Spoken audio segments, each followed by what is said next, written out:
Some parents told me that their kids still don't know Kaylee has died because those parents are still too shaken up to tell them.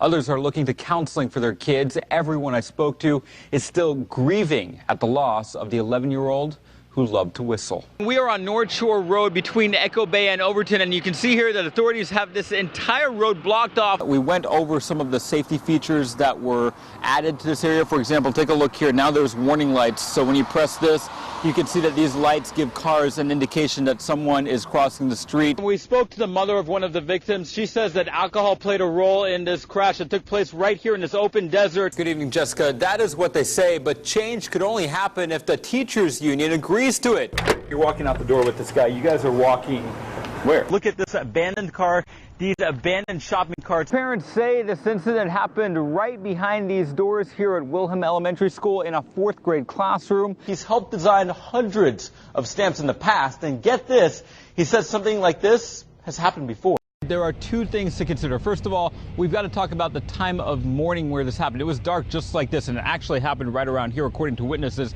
So it was very hard to see because it was very dark, but also the witnesses that we spoke to actually saw this entire incident occur from across the street on a 2nd-story balcony. So the big question tonight is, did they have enough of a view to accurately make the claims?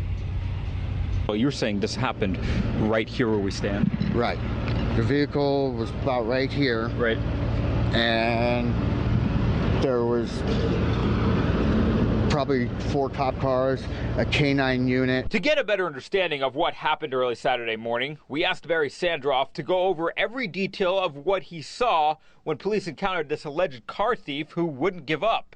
He told us he saw the whole thing go down on his balcony from his apartment across the street. I saw her going up with her hands for surrender, and when she got out of the car, she went to put her hands up like she was surrendering, and then the police just went off, just started shooting away. Did they yell, "Drop your weapon"? No, there was no put down the weapon, put down the weapon.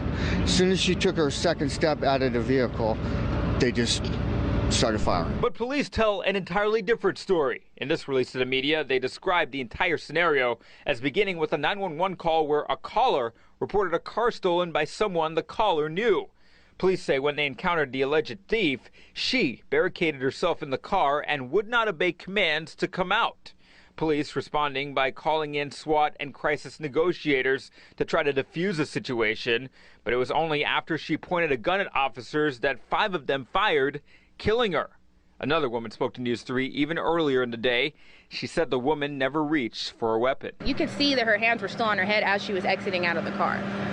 And you say she didn't have a gun in her hand? No, there was nothing that I saw in her hand at all. Sandroff said what was the most shocking to him was how police officers responded just seconds after the shooting. I seen several officers laughing, kind of high-fiving like a home run, hitting a home run, and they're outside the dugout congratulating everybody. And here's a dead woman in the middle, a woman dying, and their CPR, and officers were laughing. I spoke to Mia's mom this evening. We went over some of the safety features that were added to this area. For example, take a look here. Now there's warning lights. So when you press this, you can see that these lights give cars an indication that someone is crossing the street. Despite that, when we had that interview with her earlier, we learned that a lot more needs to be done. This is kind of the handiwork that came from such a tough tragedy. Yes, it took, unfortunately, our daughter passing away for people to really realize that this area is a problem. After months of mourning the loss of little Mia Decker, her mom, Michelle Terry, along with this close-knit North Las Vegas community, raised money to install these extra signs and these flashing lights, the hopes that the tragic accident that took Mia's life would never happen again. All right, so let's try this. All right. This is good. This is good to see these people stopping, isn't it? Except for you! Oh my gosh, even still. Wow! What just happened, almost too emotional to bear. Mia's mother, her sister, and myself hit the newly designed crosswalk.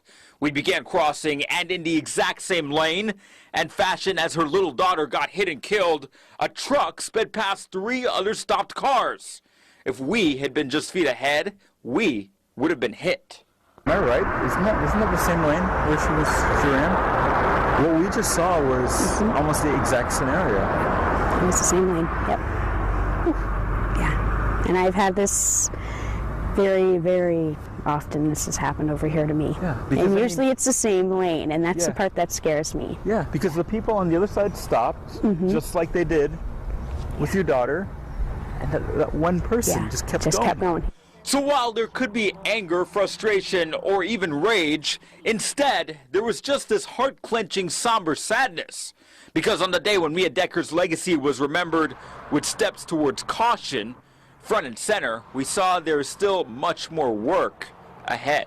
You know, you've seen on the news constantly that somebody is getting hit, they're not dying, or sadly they're passing away, and those are things you never want to have to read about, because it makes you, as a parent that this has already happened to, you relive it all over again. That is what they say, but change could only happen if the teachers union agrees to it. The question here is some $2 million, an appropriate price to give teachers a fair review.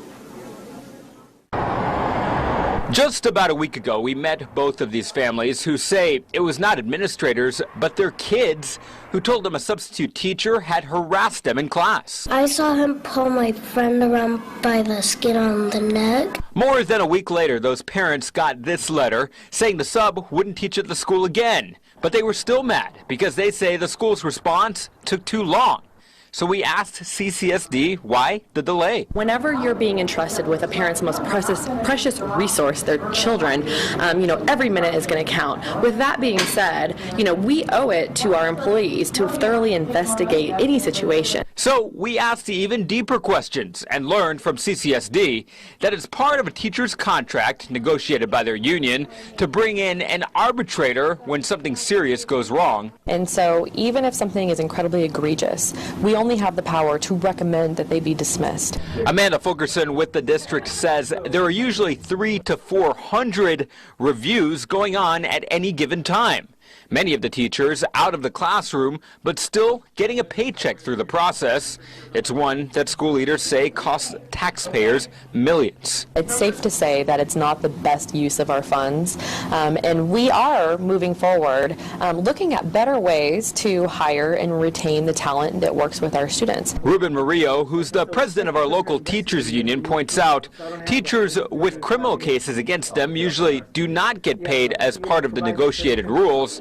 But for the hundreds of others, everybody has a right to due process, to get a fair hearing to find out, is it true or is it not?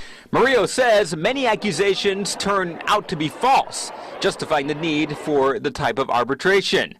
But we asked him if he was open to negotiating a more efficient system to save money. We are willing to work with the district, and we have suggested to them ways to quicken the process without sacrificing due process. What has been their response? Well, we're waiting for it.